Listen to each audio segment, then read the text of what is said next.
I was home alone that fateful night. The wind howled through the trees outside, creating an eerie symphony that sent shivers down my spine. I tried to shake off the feeling of unease, but something about the darkness in the corners of the house made me uneasy.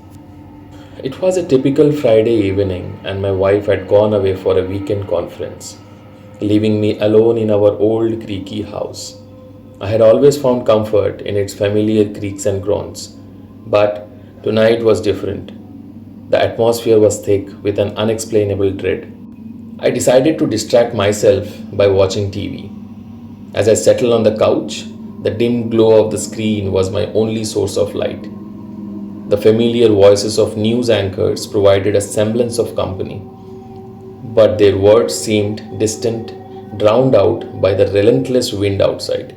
Just when I thought I could ignore the unsettling feeling, I heard it, a faint whisper, almost imperceptible. My heart raced as I strained to hear it again. There it was, a soft, ghostly voice coming from the hallway. "Help me!" it pleaded. My breath caught in my throat. Who could be? In my house? I had locked all the doors and windows. Trembling, I grabbed a baseball bat from behind the couch and cautiously made my way toward the hallway. The whispers grew louder, echoing off the walls. "Help me, I am trapped." The voice was desperate, chilling me to the bone. I couldn't pinpoint its origin. It seemed to come from every direction at once. As I reached the hallway, the temperature dropped suddenly, and I could see my breath in the air. I felt a presence, something unseen but undeniably there. My heart pounded as I followed the voice toward the basement door. It was as if an invisible force was pulling me down. I slowly descended the creaky wooden steps into the dark abyss below. The whisper grew louder, more desperate. "Help me, please!" At the bottom of the stairs, I fumbled for the light switch, and the basement was flooded with harsh, fluorescent light. What I saw froze me in my tracks. In the corner of the room, a shadowy figure stood, its back turned to me. It was draped in tattered, filthy clothes, and its hair hung in greasy strands. "Who are you?" I stammered, gripping the baseball bat tighter. The figure slowly turned to face me, revealing a pale, gaunt face with hollow eyes. Its mouth opened, but no words came out. Instead, an unsettling grin stretched across its face, revealing rows of sharp, rotting teeth. My heart raced as I stumbled backward, desperate to escape. The figure began to approach me, its movement slow and deliberate. Panic coursed through my veins, and I turned and bolted up the stairs, slamming the basement door shut behind me. Back in the safety of the living room, I realized that I had left the front door wide open in my haste to escape. I locked it and called the police, trying to explain the horrifying encounter in the basement. They assured me that they were on their way and advised me to stay put.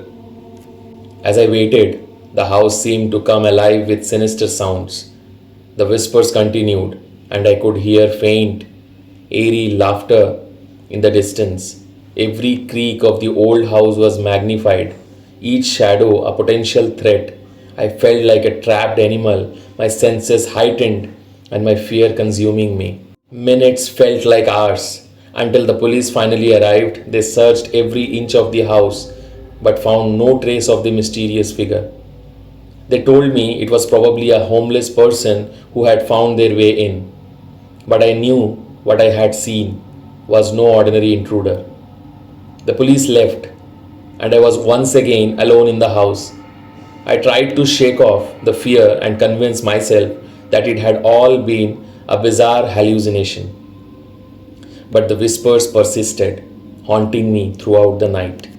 I decided to spend the remainder of the night in the living room with all the lights on, clutching the baseball bat like a lifeline.